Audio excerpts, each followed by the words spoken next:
The Detroit Pistons went against what is supposed to be the second worst basketball team in the NBA in the San Antonio Spurs. And in a fight between supposedly the two worst teams in the NBA, the Detroit Pistons got blown out by 20 plus. You are Locked On Pistons, your daily Detroit Pistons podcast. Part of the Locked On Podcast Network. Your team every day.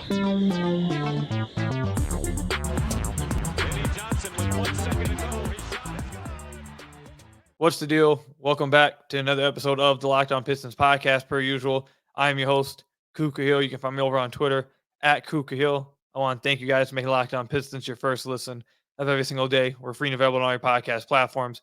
If you haven't already, head to the YouTube channel at Locked On Pistons. Hit that subscribe button or leave us a 5-star review, whatever podcast platform you're listening to this on. That's another great way to support the podcast. And today's episode is brought to you by PrizePicks, the easiest and most exciting way to play daily fantasy sports. Go to prizepicks.com/LockedOnNBA and use code all lowercase LockedOnNBA for a first deposit match up to $100. If you're watching this on YouTube, you can see we've moved further and further into the darkness. We now record in the dark. Not only do we have a dark hood over our heads, we now record in the dark. I'm telling everybody right now, just go into absorb the darkness, accept it, come to the dark side. It's over. Everything's done with. In today's episode, we'll talk about the Spurs blowout of the Detroit Pistons, what happened within this game. Talk about how the leaders have failed the Detroit Pistons and their young guys and the city and the franchise. And why Monty Williams needs to play his new young guys. Why they need to get minutes. But first, let's just break down what happened in this game against the San Antonio Spurs. The San Antonio Spurs are supposed to be the other worst team in the NBA. The Pistons have 3 wins. The Spurs have 6. Now, the only other team that also has 6 is the Washington Wizards. We also know that the Washington Wizards destroyed the Detroit Pistons as well. So, the Pistons have won against both of the teams that are supposed to be the other worst team in the NBA, and they've both obliterated them. In this game against the San Antonio Spurs, Victor Wembanyama played 21 minutes. He played 21 minutes, and in 21 minutes, he recorded his first ever triple-double. 21 minutes of action. He played 9 minutes in the second half. And the Detroit Pistons got blown out. It's just, in 21 minutes, Victor was able to get his first triple-double against the Detroit Pistons. This is a San Antonio Spurs team, by the way, everybody. That is, I believe, 28th in the entire NBA in offensive rating. Let me just make sure I have that correct. Yes, 28th in the entire NBA in offensive rating at 108.3. And in this game against the Detroit Pistons, they scored 130 points. This is also a San Antonio Spurs team that has the 25th worst defense with a defensive rating of 118.5. And in this game against the San Antonio Spurs, the Pistons weren't able to crack 110 against the Spurs. And not only were they not able to crack 110 against this Spurs defense, they shot 31% from beyond the arc. Didn't draw many free throws at all. Just somehow, some way, what's supposed to be the 2 worst teams in the NBA, only one looked like it was very clearly the worst team in the NBA. Only one. And that was your Detroit Pistons. Now, some things that happened within this game. Jalen Duren, you continue to see what we talked about in the last podcast with his defense. He is not good defensively, but the Detroit Pistons have put him in a position where they're asking him to be great defensively and cover up for all the mistakes of the players in front of him. Not only is he not there to be a good defender in of himself in his development, he's not there yet to be a good defender individually. He's nowhere near the point of being a good defender to carry your defense. He's 20 years old, but this is what the Pistons are asking him to do, and that's why they have a horrific defense. However, offensively, I will say that Jalen Duren over the last 10 or so games since he returned from injury, there's been it's a tough balancing act with Jalen Duren in this situation right here I'm about to bring up. He is flashing some very legit on-ball skills right now. And I'm not talking about just his passing. I'm not talking about just his passing. I'm talking about his ability to drive to the basket. I'm talking about his ability to take a fake DHO and go all the way to the basket. I've seen him hit a few runners over the last 10 games. I've seen him, even though defenses know he can't shoot, he drives into them and takes a tough layup over the defense waiting for him at the rim, and it doesn't stop him. He's showcasing some incredible footwork, I'd say, around the basket.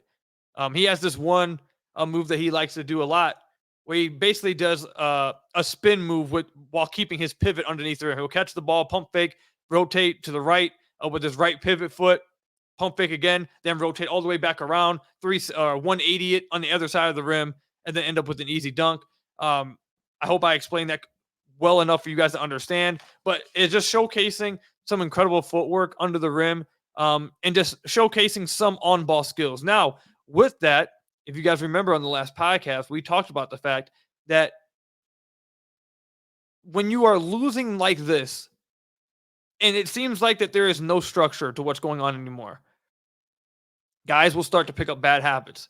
And while Duren is flashing some of those things, and that's good to see, you're also starting to see some bad habits offensively with the ball in his hands that I really would like to not become something that becomes normal for him. And if you had a better situation, you probably would be in a better position to tell him, hey, cut that out. But right now, you're seeing him take a lot of random dribble pull-up middies. Tonight, you saw him take 2 fadeaway middies, 1 post-fade one. One of them was an air ball. The other one obviously was way off. So there needs to be, and this isn't me going at Jalen Duren. I think majority of what we've seen from Jalen Duren shows why people are so high on him moving forward. However, what I'm pointing out here is that there needs to be controlled expansion of your game. There needs to be controlled development of your game. And the Pistons don't have a controlled environment. The Pistons have a random environment. The Pistons have a toxic environment right now where you're going to get some good, but along with some of the good, you're going to develop some bad habits, and you're going to develop some things along the way that can't be corrected because the environment that you're in is so toxic. And it's not just with Duren. Just Duren is the first one that came to my mind. It's just you're seeing this with so many different players like Jaden Ivey. Jaden Ivey is a player last season under Dwayne Casey. We saw him look much better as the season went on with the ball in his hands.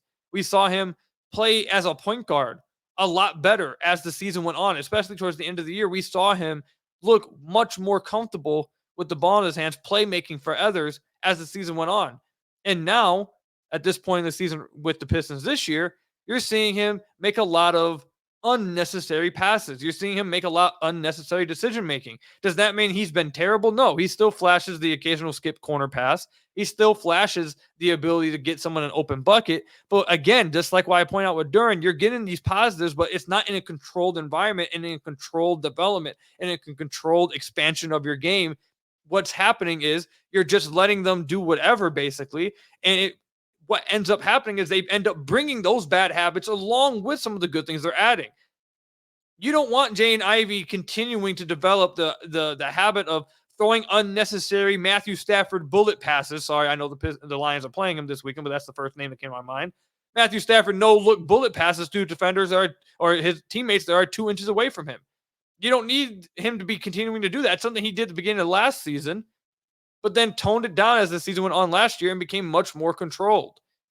Again, and that it's not just that example with Ivy. It's not just that example with Duren. You can go through every single player on this team, and you're seeing this happen. And what I want to end this segment off with is this.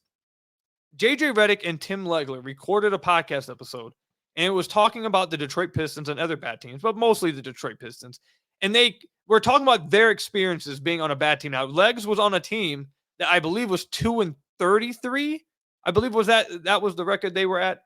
And JJ was on a bad Magic team for like half a year, and then also a Pelicans team that he talked about as well at the end of his career. But overall, JJ talked about how much of a struggle the locker room was after a 10-game losing streak. He talked about how after a 10-game losing streak, guys started to play for themselves. that there was no longer an offensive system. Everyone was just playing for themselves, realized, hey, this is a bad team. We're not doing anything this year. Now I got to care about me. You listen to Legs talk about a team that was as bad as his was. They won 13 games that year. He talked about how toxic the environment was, how guys just stopped caring. Guys stopped showing energy. Guys only cared about their own numbers. Guys didn't care about the offensive system. They didn't care about playing team basketball. They didn't care about playing winning basketball anymore. That is what happens when you're on a team like that, because your natural human instinct is to go to, I got to survive. I got to showcase mines. And if I don't do that, my own career is impacted moving forward.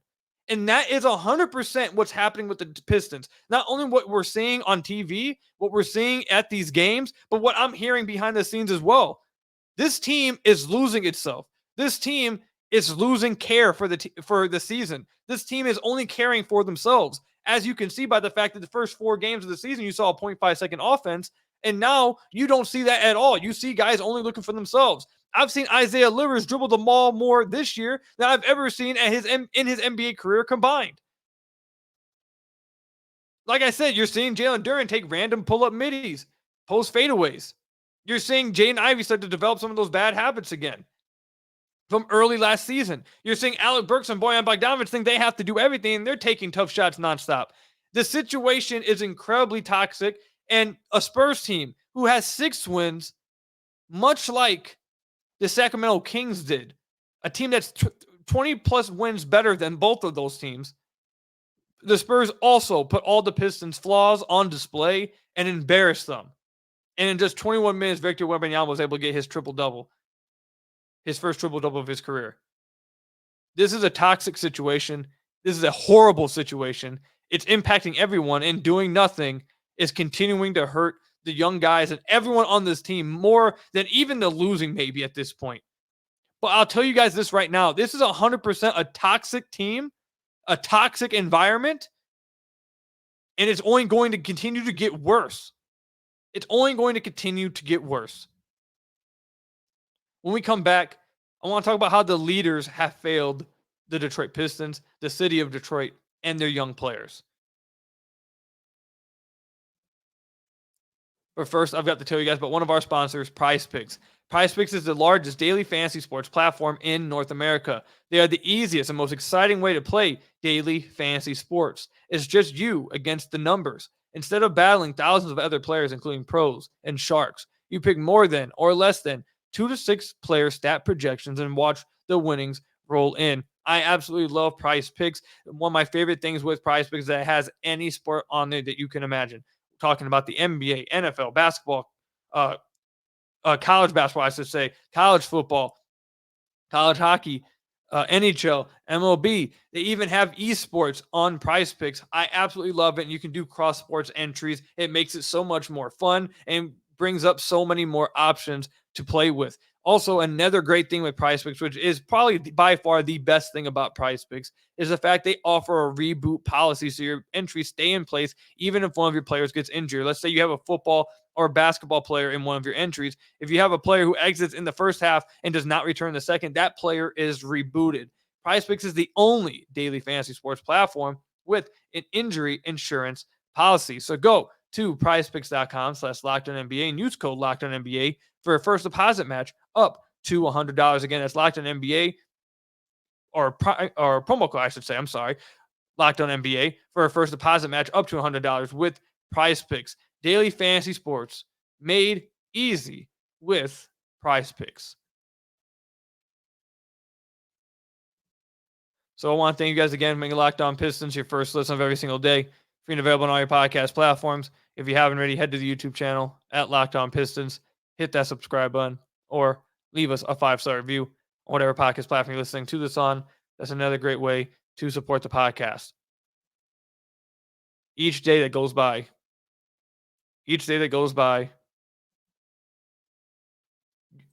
the darkness takes over me more and more and more. And another thing that has now frustrated the hell out of me after this game, another thing that I'm ready to actually not even rant at this point about, but just talk about, is how the Detroit Pistons leaders have failed the city of Detroit, the franchise, and its players. And we've talked about enough how Troy Weaver has failed this team. Troy Weaver should be fired. Quote me, clip the video. Troy Weaver should be fired. There's not a singular reason why he should have his job. Every day that Troy Weaver does not get fired is another day of embarrassment. Troy Weaver is a GM of a team that is 3-36. They are going to go on two of the longest losing streaks in NBA history within one NBA season. One NBA season. They should still be on a 30-plus game losing streak. There's a toxic environment that he has created, that he is a part of, that he is contributing to. And each day that he remains as the general manager of the Detroit Pistons is another day further into the darkness. But we've talked enough about Troy Weaver. Now I must direct my ire to Monty Williams.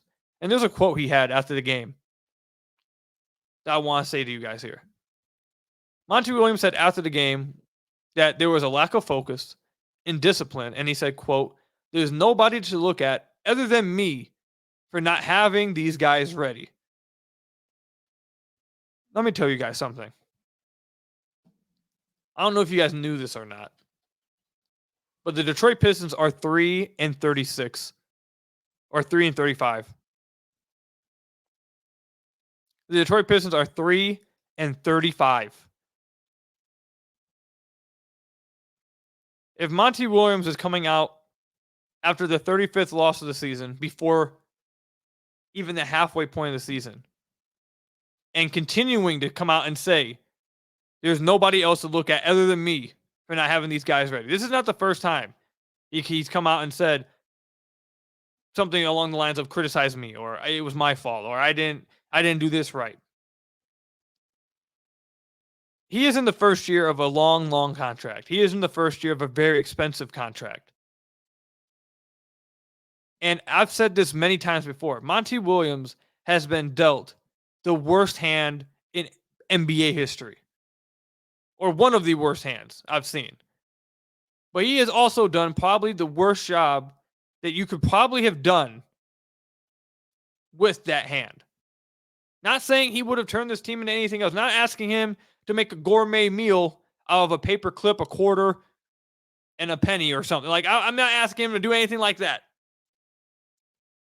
But he is taking what is basically a paper clip and a string and burnt the house down somehow with it. Like, somehow he's taken that and burnt the house down. And if at this point you are still coming out and saying that you can't get these guys focused, that you can't get these guys, you can't discipline them, you can't get them playing disciplined basketball, that goes back to what we talked about in the first segment. Troy Weaver has created an environment that there is no coming back from. There is no coming back from this environment that the Detroit Pistons are in. If this was year one of the rebuild, maybe, because that's expected in tanking seasons.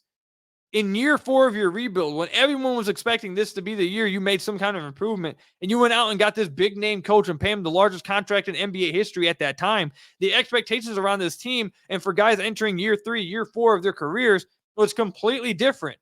And for this to be happening at this time in year 4, there is no coming back from this environment. And Monty has helped create it as well. So now I am saying, as of January 10th, 2024, that Monty Williams should also probably lose his job this year. The Detroit Pistons should probably eat the contract of Monty Williams and move on. And does that mean Monty Williams may not get a job again? No. Does that mean that I don't think Monty Williams will ever become or be a good NBA coach? No. That's not what I'm saying. I believe he won Coach of the Year a few years ago. Got him to the NBA Finals with Chris Paul and Devin Booker. I'm sure another team would love to take him on at some point in his career. He's not old. He's not that old.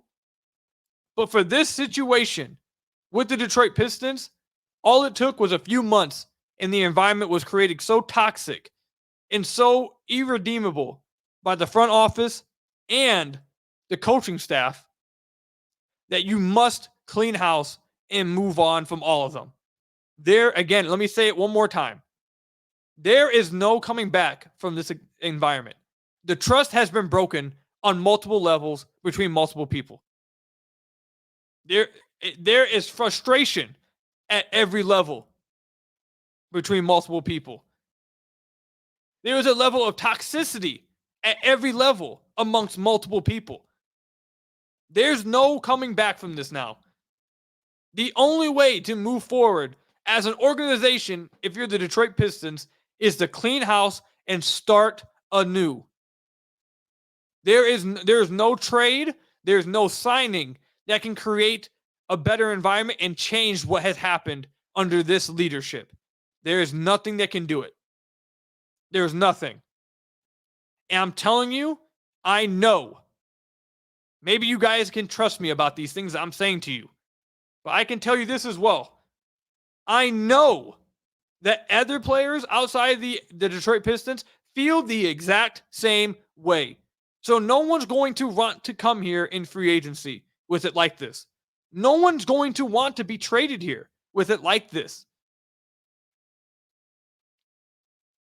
People across the NBA feel the exact same way about this as what I'm painting for you guys right now.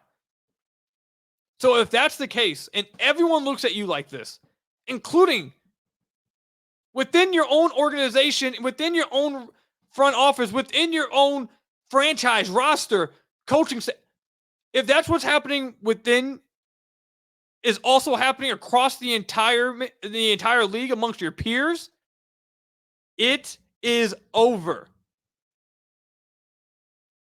And the worst thing about it is the people who are hurt the most, which leads us back to the topic of this conversation, the leaders have failed Detroit because the people who are affected the most by this toxic environment that has been created by the front office, that has been created by the coaching staff, that has been created by ownership, is the city of Detroit, is the city's fan base, and the young players that have promising futures and are having the beginning of their careers wasted, ruined, and surrounded with nothing but toxicity. Those are the ones who are going to hurt their most. Not the one who has a guaranteed contract for the most money we've seen from a coach at the time, no matter what happens to him. Same thing with the front office. Not those guys. Not the guy who's going to have percentage ownership in this team no matter what happens to him. Not the guy who, even if he were to crazy sell the team to make millions of dollars off the team. No, none of those guys are going to be impacted by that. You think any of them care? No. They've shown that they don't care. They're not going to be impacted by this at all. If they cared about their name, they would have done something months ago, weeks ago. They don't care. But the ones who do care are the ones that are going to be impacted the most and are being treated the worst by this. And again, that's the city of Detroit, its fan base, and the young players trying to make a name for themselves and develop. It's a damn shame what the leaders of the Detroit Pistons have done to everyone involved. It's a damn shame and it's a damn embarrassment. When we come back, Monty, let's play your new young guys while you guys can, while you can, while the front office is around, while you're around. Let's play the new young guys. It's time to make them the priority. Before we get into any of that, though, I got to tell you about one of our sponsors, Jase Medical. I know that we come to sports to escape from some of the crazy realities of real life, but can we just talk for a minute about preparing for real life? According to the FDA, pharmacies are running out of antibiotics like amoxicillin right in the middle of the worst flu season in over a decade, and that is scary. I can tell you, I was sick. I've had my wife sick. My family's been sick. We've seen players across the NBA be sitting out for sickness all across the league. We hear everyone. I see a multiple of you guys, the listener, telling me how sick you guys have been. This is a crazy bad flu season. And it is scary. I can't imagine a more helpless feeling than if one of my kids, or if I had kids, I should say, a significant other, a family member, got sick while a supply chain issue kept them from the life-saving medication they needed. Thankfully, we'll be okay because of Jase Medical. The Jase case is a pack of 5 different antibiotics to treat a long list of bacterial illnesses, including UTIs, respiratory infections, sinuses, skin infections, among others. This stuff could happen to any of us. Visit jasemedical.com and complete your physician encounter. It will be reviewed by a board-certified physician, and your medications will be dispensed by a licensed pharmacy at a fraction of the regular cost. It's never been more important to be prepared than today.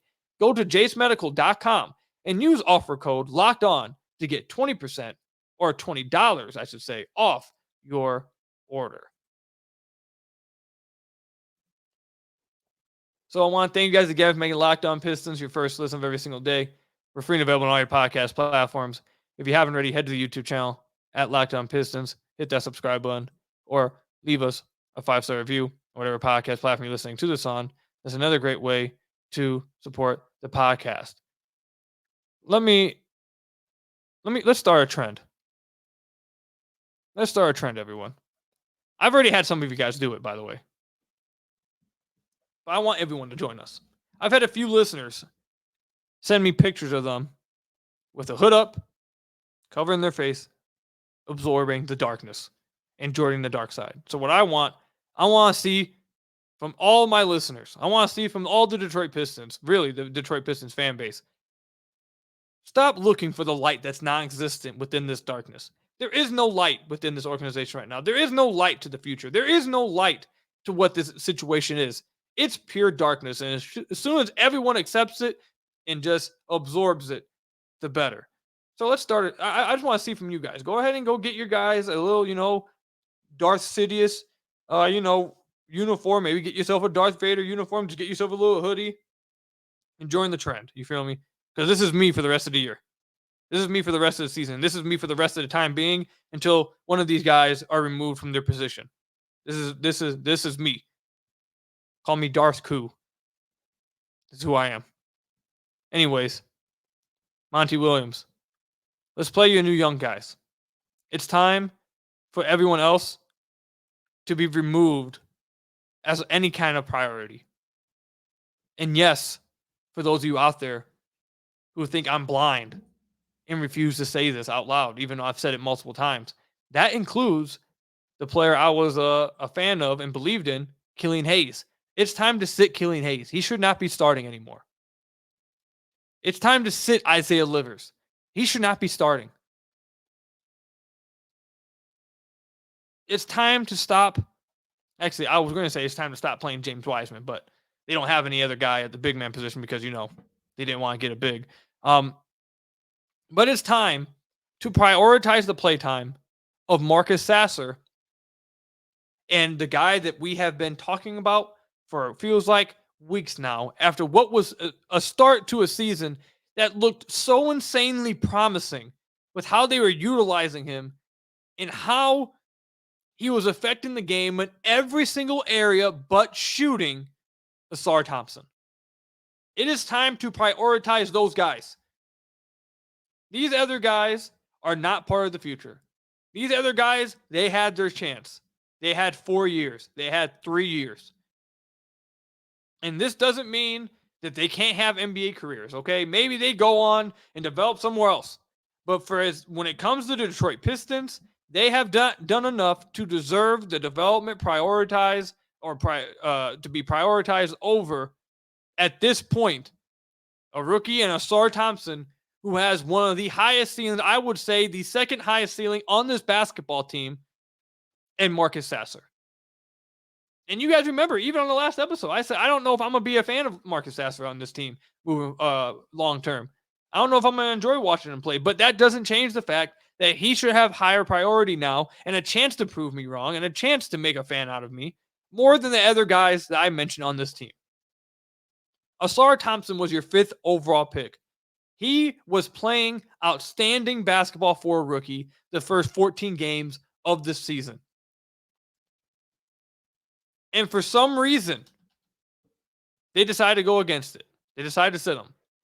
And let me not say for some reason. I understand it to a certain degree. They wanted to put in more spacing around Cade. I understand. However, the problem with the starting lineup that they were trying to do, which it had some perks. Again, I said this in the last episode. The perks of that starting lineup is that Duren had multiple defenders in front of him, which allowed developing on that side and reading defense or the offense from the defensive end a lot easier for him. And he was developing on that end. He was looking better on that end. That was just one of the perks, probably one of the only perks. But the problem with that starting lineup wasn't just the fact that you were playing Ausar. It was the fact that you were starting Cade with Killian Hayes, Isaiah Stewart, Ausar, and Jalen Duren at the same time. It wasn't the fact that you were just starting Ausar. It was the fact that you were starting him along with 3 other non-shooters. 3 other guys that defenses are not going to respect. With Cade, Jane Ivey, and Bojan, you should 100% be able to play Ausar and Duren together. It is not hard. It's not hard. Ausar should not have went from playing 30 plus minutes a game. There is no way that Ausar Thompson should have went from playing 31 minutes a game in the first 14 games of the season, averaging 11.6 points a game, 10.3 rebounds, 3.4 assists, 1.7 blocks, 1.2 steals, 44% from the field. Like, do you guys hear how those numbers that he was putting up in the first 14 games of his career? He was stuffing the box score. He was looking like one of the best defenders in the NBA through the first 14 games of his career. He's a 20-year-old rookie, and he was looking like one of the best defenders already in the NBA. For him to go from that through the first 14 games to now only playing 19 minutes a game is ludicrous. It's wild. If you want to make it even worse, over the last 8 games, I should say, he's only averaging 13 minutes. And am I saying that Ausar has been perfect? No. He's not great right now. He has to develop. But why is that all of a sudden a bad thing? It looked like he was developing pretty nicely at the beginning of the year. And every rookie's going to hit a rookie wall. So maybe he has hit some kind of rookie wall.